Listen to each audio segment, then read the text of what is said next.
our brand new little sweethearted swing.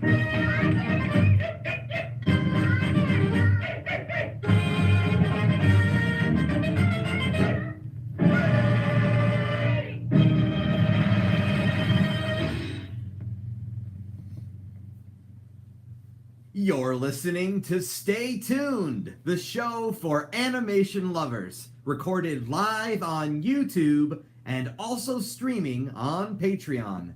Coming to you from Austin, Texas, I'm your host, Phil Machi. My original comics can be discovered at retailsunshine.com, and you can interact with me on Instagram, Twitter, and Facebook under the handles of both Retail Sunshine and Phil Machi. Also, you can keep up to date with the latest animation news by visiting this show at facebook.com/Stay Tuned Show. Thank you so much for joining me this evening. Tonight, Stay Tuned welcomes Emmy Award-winning composer Frederik Wiedmann to the show. All that, and you'll have a chance to share your thoughts, questions, and opinions with me for a live Q&A after the show.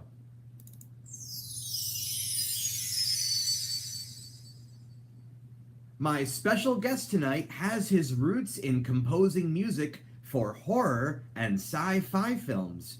Since that time, he's been scoring various animated series, and a whole slew of direct-to-video films for the DC Comics universe. He won an Emmy for a song on DreamWorks' All Hail King Julien, a spin-off series based on the Madagascar films. His most recent projects include the DC Universe film The Death of Superman and the Netflix original fantasy adventure series The Dragon Prince. Frederik Wiedmann is on his way for a musical chat with me in just a few moments. But first, this.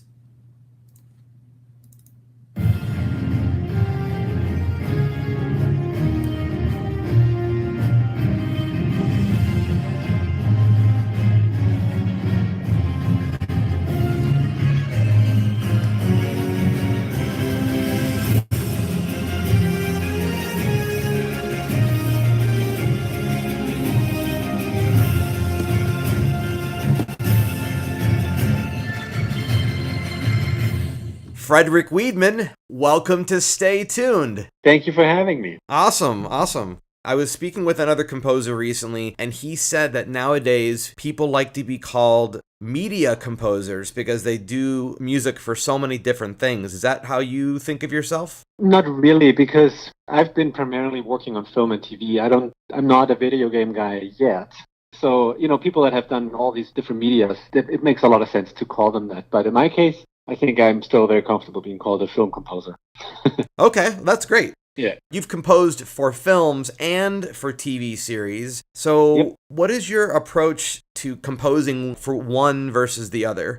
The approach is pretty much the same. I mean, ultimately what I'm trying to do is I'm trying to support the story in the best way possible from a musical perspective. And there's really the same rules apply to TV than they do in film. Because you have a narrative, you have characters, you have story arc, you have midpoints. All these things exist in both media, and musically speaking, you would approach them in the same way, even, if you're dealing with a 22-minute story in an episodical environment, or if you're doing a 90-minute or 2-hour feature. Right. With pretty much the same story points throughout. The big difference is really the schedule. On movies, often what happens is you get hired early on in the process, maybe even during the script phase, and you have some time to conceptualize with the director or producers and sit down and figure out what the music is going to do to the movie. Sometimes you even get to write some stuff before they even shoot a single frame, which can be very exciting because you can sort of figure out a tone and maybe they'll play it on set and let the actors know this is going to be where we're going. And on TV, generally, there is a little room for that because you kind of just go from episode to episode at a fairly rapid pace to get them all finished. But Dragon Prince, my latest show, actually was an exception in that because they brought me on very early in the process and we did exactly what I do on feature film movies, which is just spend weeks and weeks just writing themes and suites and conceptual pieces that I presented to them to kind of narrow down in advance what we're going to do with the music for this show. Yeah, that's actually does not surprise me because when I was watching The Dragon Prince, I noticed that it's very thematically driven, which is not something that every composer is doing these days. Yes, myself included. I mean, I always try to incorporate some thematic material, even if it's a horror movie. But the aesthetic is moving away from that, the modern aesthetic of what people want in movie scores. And so, yeah, you kind of adapt to that. But you're right. I was very lucky that all these people that I'm working for are big fans of big music and thematic music and developing ideas and motives. So to me, it's an amazing playground. That's an interesting point that you just made, though, that's the trend right now. Why do you suppose music is trending away from themes? It's a good question. I think themes, if done incorrectly in today's climate, have a tendency to sound old-fashioned. Movies are always evolving. You go from ever since movies were created, it's a constant evolving piece of art that changes. Like every decade you're in a completely different area than you were 10 years ago, which is, I find, very exciting. Sure. But if you look back at, all these scores that we love so much, I don't know that you could get away with that today, that a modern audience would absorb it in the same fashion that they did 30 years ago and be not distracted by it in a negative way. And it's hard to say what exactly it is. Right. But, I'm not going to talk bad about anybody. I love, all these golden age composers. They're my heroes and my absolute gods. I worship them. Sure.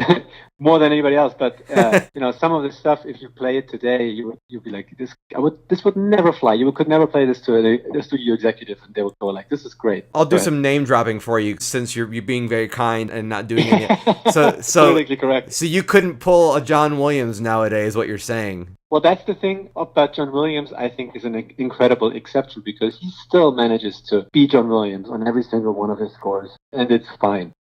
It works, because it's just, his writing itself is just beyond brilliant that he can just continue to do his thing and it will always be amazing, in my opinion. No, I think he's agree. A big exception. Yeah, no, I absolutely agree. So I guess that I have to lead into my next question of which composers did you listen to when you were growing up? There was this one CD that I got at a very young age from some aunt of mine. She didn't even know I was into film music. I think she just kind of bought it randomly because she didn't have a better gift for me. But it was the Eric Kunzel Greatest Adventure Music, the Cincinnati Pops Orchestra CD. I don't know if you know this one. No, I don't. But it's an amazing CD. It has Conan the Barbarian main theme. Oh, nice. Patton main theme, The Abyss main theme from Alan Silvestri. Yes. By Sentimental Man. That era of films, basically all the main titles jumbled together. Basil Polidorus, Jerry Goldsmith, James Horner, James Newton Howard, all those guys just on one disc. All the Jameses.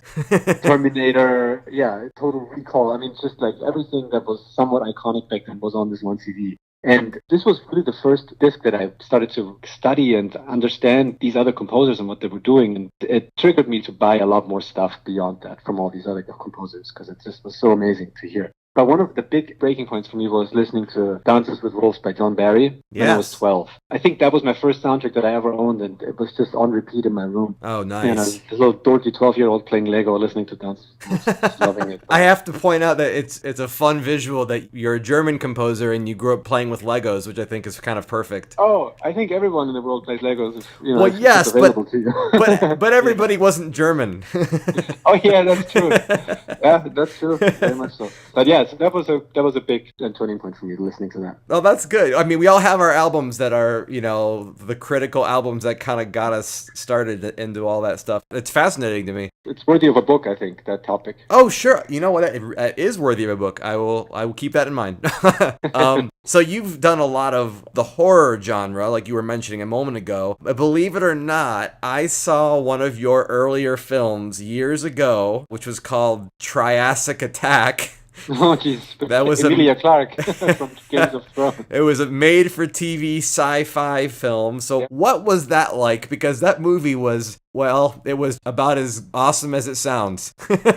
Well, long story short, there was a company that I still do a lot of work for to this day. They specialized in Sci-Fi Channel, sci-fi movies, basically. That was their thing. They're no longer doing those as much. They're doing other things now. But back then, they were just doing 4 or 5 of those a year. And this was one of those companies that was my first foot in the door, so to speak, in a bigger production company, which was very exciting. I basically hustled this one person that I kind of knew through somebody else to just give me an opportunity to work on one of those movies. And he finally caved after months of me literally harassing him via email. And the first movie was called Frost Giant. the title kind of gives it all away. Another Sci-Fi Channel B movie, so to speak. Sure. And then the next one they hired me on, because they liked what I did, was Triassic Attack. And, I thought it was kind of a cool movie. It had Colin Ferguson from Eureka was directing. And he was a really good director, very nice guy, very knowledgeable in music. And we had a really good time creating this kind of tribal, Indian, Native American inspired horror score. Well, it's absolutely a fun movie, but when you hear the description of it, you just you just roll your eyes and go, "Oh God, they're doing that." It's like Sharknado, right? Type of thing, Right. These movies, as far as I'm concerned, they're not to be taken seriously. No, it's the audience that watches them. They enjoy the entertainment of something, let's face it, quite ridiculous. Yes. That's what this is made out to create. By no means were we attempting to win a Golden Globe with this. But No. But yeah, it was really fun to work on it. And, I'm still good friends with pretty much everybody on this project. And I have continued to work with them through other projects. So that's great. No, it's definitely a good milestone in my memory. Well, that's awesome. Well, and you mentioned winning things. So I have to ask then, how does it feel to win an Emmy for composing music for a cartoon? That was an amazing story for me personally, because the show I won for, All Hail King Julien, was a DreamWorks animated episodical show for Netflix. Yes. Basically a spin-off of the Madagascar movies, which I was a big fan of. So correct. It's really fun to work on that. And if you look at my background, I've pretty much composed exclusively scores. I really wasn't much into the songwriting part of the job. Like other composers, they do both, or some are more about songwriting and do a little bit of score. I was really just the score guy and very little experience in writing songs. So the showrunner, brilliant Mitch Watson, who's just, an unbelievable writer, he came in and said, "Look, we want to try this thing in episode 17 where King Julien and Maurice, his royal accomplice, have a love ballad in the Whitney Houston love ballad style of the 1990s. It's going to be split screen. One is over there, one is over there in different parts of the jungle. And then that little fun Mort character is playing saxophone in the moonlight. It was like this kind of a spoof, fun, over-the-top love ballad between two dudes. And Mitch wrote these lyrics for the characters and see if you can make a song out of it. And I'm like, heck yeah, I'll take a crack at this. So I took the lyrics, just kind of whipped something up fairly quickly, like as a mock-up. And they're like, yeah, this is cool, let's continue. So we worked on it, did some demo vocals. I got an amazing saxophone player, my friend Peter Gordon. Yeah, the song just kind of came together like that, completely out of nowhere. Everybody kind of liked it, and then it got to be part of the show. And then Danny Jacobs, the voice actor of King Julien, came in to sing his part, and then he just pushed it over the top. I mean, his performance it's what I believe makes this song as funny as it was. And that's when everyone was like, we have to submit this onto the Emmys and do all sorts of stuff. And suddenly it was nominated, which I couldn't believe, because I'm like, I'm not a songwriter, but great, I guess that's awesome. That is awesome. And then I showed up at the Emmys and they called my name, and I'm like, I can't believe this is happening. I mean, I've never written a song before, and here I am accepting this weird. Yeah, and Mitch and I were on stage. He had me do the acceptance speech, and it felt pretty great. I mean, it's funny how things work out sometimes. You work your whole life to be a score composer, and then you win something for a song, and it's like, okay, exactly, it's still music. Exactly. Well, it's not just that it's a song you wrote for. It's the fact that All Hail King Julien is a comedy, and most of your work up until that point, and even since then, has been either action related or horror related. More dramatic, yeah, that's true. Yeah, I got a good comedy school with King Julien and also Miles from Tomorrowland for Disney that I did a lot around the same time. Yes, It was a preschool show, very light music, so it was correct. It was a very good experience for me. I haven't watched any of Miles from Tomorrowland, but I do know what the show is. But I have watched a little bit of King Julien, and I mean, I think you definitely rose to the occasion. Yeah, well, thank you. Yeah. Do you have a preferred style or a wheelhouse where you feel the most comfortable? Do you love horror the most, or do you love action the most? People ask me this, and it's funny. I had lunch with a producer the other day, and he asked me that same thing. Like, so what's your thing? What's your niche? What are you good at? And I kind of thought about this for a second, because nobody had asked me this before. And I said, well, okay, if you ask Christoph Beck or James Newton Howard that question, what would they say? And he looked at me like, yeah, that's a good point. Because, I don't consider myself a composer that does one thing really well. That's good. Or prefers to do one over the other. I just like to tell stories with my music and enhance the movies that I'm given. Any genre or anything that's required of me to make that happen. And I enjoy every part of the process. I like Dragon Prince, the fantasy, adventure, thematic, orchestral score. For me, it's really like, just give me a good story and a good performance and beautiful visuals, and I'm good to go. Well, that sounds great. I don't care what it is. Where I know you from more, aside from Triassic Attack, of course, and King Julien, is I'm a big collector. I'm a big fanboy of the DC Universe original movies. You have done a lot of that stuff. That is true. Yes. Yeah, it all started with Green Lantern, the animated series. Yeah, let's talk a little bit about Green Lantern, because that was an amazing show, but it cut off really early, didn't it? It did get, yeah, and it was very unfortunate. I mean, I don't know the exact details and whatever corporate factors were part of the decision to cancel it, but from what I've been told is that the ratings were actually good. Not outstanding, but good enough for it to have made it if there would have been toys. The thing about a lot of these cable shows is they heavily rely on toy sales alongside their run as a show. Yes. They're basically considering the show a commercial for the toys. So in our case, we had the big problem that the live-action Green Lantern movie with Ryan Reynolds had not done so well in the box office. Very, close to when we came out with our show. Right. So all the toy manufacturers were like, no, we're not going to do any Green Lantern. We're still sitting on the stuff from the movie. And, that's basically what happened. And then they aired it on Cartoon Network, and it wasn't enough to keep going. Wow. So it was a bit of a bummer because we all felt like we had a good show, we had a good story. The writing I thought was exceptional. It was. It was a really gripping and compelling character developments for all these characters. I mean, I was really into it. I was excited to score the next one. Just wanted to know what happened. I mean, next. surprisingly emotional. I mean, really. Yeah. I mean, I didn't know what to expect when I watched that show, but especially with Aya, the android character. I mean, really, the emotional stuff that was there with her and the Red Lantern. I mean, just really powerful stuff for an animated show, Yeah, I agree. My friend Giancarlo, who was working alongside Bruce Timm to create it, I think they both put their heart and soul into this to make it as great as it was, and we were all bummed out that we couldn't continue because I think they had some good plans up their sleeve. They did, and what's funny about that is, this is sort of a little bit of a sidetrack, but I'm going to bring it up anyway. I'm very familiar with this rule about if a cartoon doesn't bring in toy sales, they affect the show. That reminds me of Invader Zim, which when that came out, they were going for a specific demographic, and the show was popular, but it was popular with older kids. The rumor is, because it was popular with the wrong demographic, that's why they canceled it. Oh yeah, see, it could be. It's weird reasons like this. That's what's exciting about Netflix and those streaming services is that they do not rely on this stuff. They rely on the popularity and the ratings, and that's quite frankly what I think shows be relying on. I agree. Are people watching it? Yes or no? It's good to work for people in a platform where you can really focus on making a good show. So that has to be exciting for you then, that The Dragon Prince is on Netflix, right? Yeah. Well, it's a wonderful place for it to be. I think for Absolutely. people to binge it and just check it out anytime they want. Well, yeah, for sure. And I mean, I would encourage anybody listening to, or I should say watching The Dragon Prince, to make sure that when they're on Netflix, that they don't have that auto skip feature where it skips into the episode, because I didn't realize I had that on until a few episodes in. And I was like, why am I not seeing a theme song?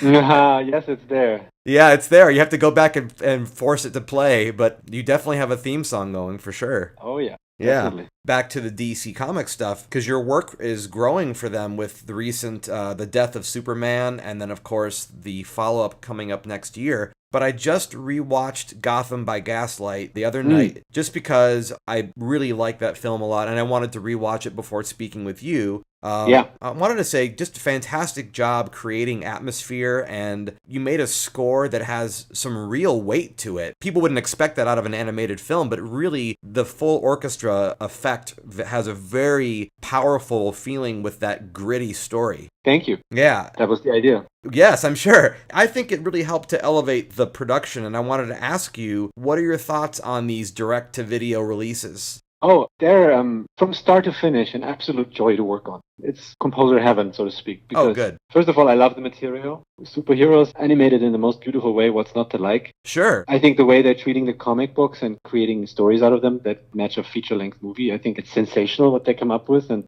especially Gotham by Gaslight I thought was a great version of that comic book. With such a good, surprising twist that people that love the original comic will hopefully have been surprised in a pleasant way, saying, oh, I did not see that coming. Rather than expecting to get exactly what you already know. I haven't read it, but I can tell you that ending, and I won't, give any spoilers here, but what I will say, but I will say though that just, by the end of the film, you're just on the edge of your seat wondering how it's gonna completely unfold. And I really feel like these films, especially again with the music that you're providing, they kind of belong in a theater, don't you think? Oh, you know what? I would love that too, because we spend a really big amount of time working on the orchestral recordings and making it sound great in 5.1 and whatnot, and then you end up, people watch it on headphones or somewhere. And it's a shame. I completely agree. I wish it would be in the theater, but it is what it is. I mean, I'm just glad we're still making them and people get to see them in any way, shape, or form. Well, that's true. So, is there something that they're waiting for in order to tell them to start putting it in theaters? You know what I mean? Like, are they looking for a specific target of number of sales before they go, you know what, we should start making these theatrically? they have done, I think, two of the recent ones, Killing Joke and one more, that they did this Fathom event. They did. Theatrical release. Yes. And Killing Joke was actually quite successful. Yes. But I don't know if they're planning to do this with the other ones. I mean, there's always rumors that they might do that again. But I think they need to find the right project that has enough popularity and fans. Well, sure. And no offense to Teen Titans Go, because I definitely enjoy what that team is producing. But, I mean, when you look at the two projects, one of them is definitely on the grander scale. Yeah, I agree. I mean, theatrical stuff is tricky. There was a time when I was always so mad that none of my movies made it to the theater. I'm like, just put it out there. How hard can it be? But then you realize all the work and especially money that goes into making it theater ready with, not to mention ad campaigns. It's way above and beyond what the movie was made for. And you have to always realize that these movies are not made for that necessarily. Right. It's tough to invest millions and millions over the production budget of the film. That's true. To pull people into the theater when you probably can anticipate it won't be enough to cover everything. It's hard to say, though, because they haven't really given a lot of it a chance. It's one of those things where if you don't spend the money, you'll never know. Mm-hmm. So when you are making one of these direct-to-video films, let's talk about Death of Superman. We'll use that as an example. How many instruments do you have in your orchestra when you do that? It's usually between 30 and 35 people. Okay. They don't have any chance to read the music before. They just come in and they're sight reading, right? Yes, exactly. The way it works is we basically show up in the morning on the scoring stage with all the charts, and the people just sit down. They see it for the first time, like literally 10 minutes before the downbeat. They may give it a quick read, and then we basically go from cue to cue, and it usually goes pretty quick. From cue to cue, we do about 5 to 7 minutes in an hour, maybe something like that. Okay. And luckily, we get to do these sessions in Los Angeles, not overseas in Eastern Europe, like we have to do in some other projects. So I'm dealing with the best of the best musicians in the world, of course, right in front of me. Yeah. So they just got it down. If they can play John Williams on first try, they can definitely play my stuff. Yeah, and I imagine they want to be quick about it because it's expensive to rent that space, isn't it? Yeah, absolutely. It's every minute counts. You're spending a lot of money on this. Yeah, it's definitely something you want to make sure that all your prep is in perfect order. Charts, Pro Tools sessions that we record into, that the click track is created properly, that there's no mistake in what tempo they're playing in, so everything syncs up with the picture. Okay. And that's, a big part of that is having a solid team that works for you, that can get all this done, that you can trust, that you just basically walk into the stage and you can just go through the music without hiccups and problems. And that's what you want to avoid, yeah. Are you conducting or do you have somebody else conducting? It's actually my wife, Hail Wiedmann. Yeah. She's been my conductor from day one, and she's always, first of all, she's the lead orchestrator on all of these. So she creates the music for the musicians, and she's also conducting, and yeah, it works out great. She's absolutely outstanding at doing it and leading the group and getting the best performance out of them. Oh, that's awesome. At any given time. So yeah, it's been really fun. What happens if you go back to listen to it later after you're done with the recording and you realize, oh man, we completely missed, I don't know, some section? Do you have to just skip that part of the music, or do you get everybody back together again for 15 minutes or what? No, you can't do that. There's always a minimum. I think a 3-hour minimum in Los Angeles is number one. You cannot book less time than that. Because people come from all kinds of places and they need drive-up time. Oh. So they wouldn't just want to show up for 10, 15 minutes. So you have to book them for several hours in a block. For them to show up. So you don't want to miss anything. And you got to get it all. Yeah, well, you can get it all, but sometimes some cues end up being more complicated rhythmically to get down correctly, so you spend more time on them than you initially planned. And there's times when you compromise and say, this part we just can't get today. Let's skip the parts that sound most convincing out of the box and keep those, and then just do what we can with the time remaining to get the best out of the time. On these movies, we can't record more than what we already paid for, because then we're going above budget. So this is really all we have, and we have to make the best of it. But I don't think there's ever been a time where we had to skip anything. We've always been able to get it done. After so many of these, I think I've done 10 or 12 of these now. Yeah. You kind of get in the groove and you know exactly what to expect from the orchestra. You know how much time you can spend on things and to move on to the next one. And it becomes pretty routine and just a fun experience as opposed to a stressful one. Well, that's good to hear. Do you? Yeah, no, it's really fun. Since you've done so many of these films now for DC, do you keep some of the themes and you carry them over to other films, or have you been individually setting up each film as its own entity? This is an interesting question because there is a big continuity between a lot of these. I think if I do it correctly, so there is Son of Batman, Batman versus Robin, and then Batman Bad Blood. That's right. Those three are basically a trilogy on their own. That's right. Beyond that, Flashpoint Paradox.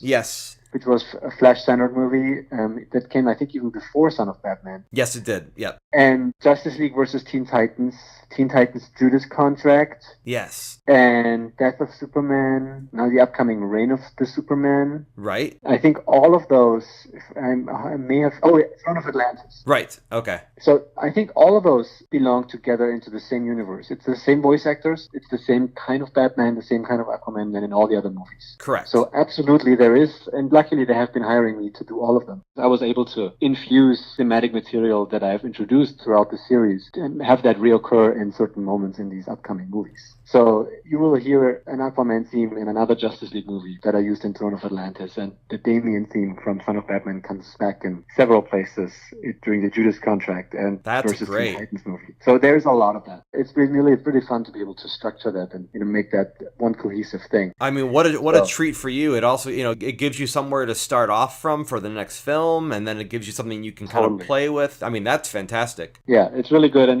James Tucker, who's my executive producer on these, he's been very welcoming on this type of stuff, and it's just very supportive of keeping it cohesive and loving the themes, and it's been a very good collaboration to get to where we are with these. Well, good. Well, I'm looking forward to seeing what you do with the Reign of the Supermen next year, and of course, I'm hoping you'll be back on for another season of Dragon Prince. We all hope. We all hope, yeah. So there's no word yet, is there? There's no word yet. No, nothing's announced. So we're just waiting. Okay. We're just waiting for the news to come out at some point soon, hopefully. People seem to like it, so I think it's going to be okay. Yeah, it's been, of all my shows I've ever done and projects, this has by far had the most online response to the music specifically. Like my Twitter has been off the charts since the show came out. It's really fun. Oh, that's fantastic. Yeah. Well, I mean, that's got to be really great for you. Yeah. Are they going to do a corresponding soundtrack release, you think, or no? We're talking about it. So something will probably happen, but we'll just only talk of that. So once we have more details, we'll announce it. Okay. Sure. Well, that's a fair statement. I appreciate that. Well, thank you so much for spending time with me today, Frederik. No problem. Again, we look forward to all your projects. And if somebody out there listening wants to be directed to the best way to, listen to your music, should they go to the Warner Brothers store, or where should they go? Actually, the best place is iTunes. I think about 14 albums of mine are up there, and you can sort of preview them and buy the ones you like. I have also a bunch on Spotify. So if you're a member of that, you can just go there. Okay. Yeah, that's, those two, I think it'll get you sorted with everything that's commercially available. So iTunes and Spotify, and for those old farts like me who like to buy CDs, we'll just go to the Warner Brothers Water Tower music. Warner Brothers, yeah, Water Tower, or I have a lot at La La Land Records. Most of the DC stuff is there. Okay. LaLaLandRecords.com, and then I have a couple at VaresSaraband.com. Oh, okay, good. Those are all excellent sources of music. I like that. Yeah. Awesome. Yeah. Well, thanks. You've been great. Thank you for being on the show. Sounds good. Thank you so much for having me. This was fun. All right. Take care. Talk to you soon. Bye.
That was some original score from Green Lantern, the animated series, composed by Frederik Wiedmann.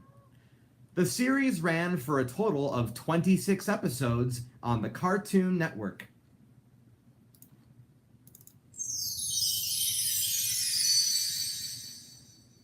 Well, that about wraps it up for this episode. Special thanks go out to Frederik Wiedmann once again for joining us here on the show. Be sure to check out his various scores available on iTunes and listen to his work during The Dragon Prince. Of course, thanks to all of you listening in live on YouTube. And say, if you enjoyed the show and would like to listen anytime, why don't you join me over on Patreon at patreon.com/Phil Machi and become a subscriber today. Not only are there cool rewards, but you can also stream this show anytime you like, which means never missing an episode. I've been Phil Machi, you've been a wonderful audience, and until next time, keep those eyeballs peeled, those ears open, and be sure to stay tuned.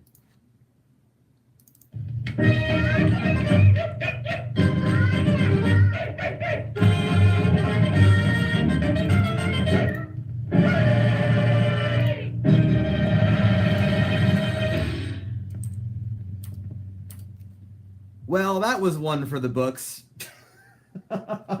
My gosh. Boy, tonight, if tonight was anything, it was a test of people's patience with me, and I really want to thank you, those that are still here, all four of you. Oh man, what a weird night. Well, I certainly learned something about copyright violations tonight. I hope all of you did too. Oh my gosh, what a strange episode. I'm gonna have to string all this stuff together.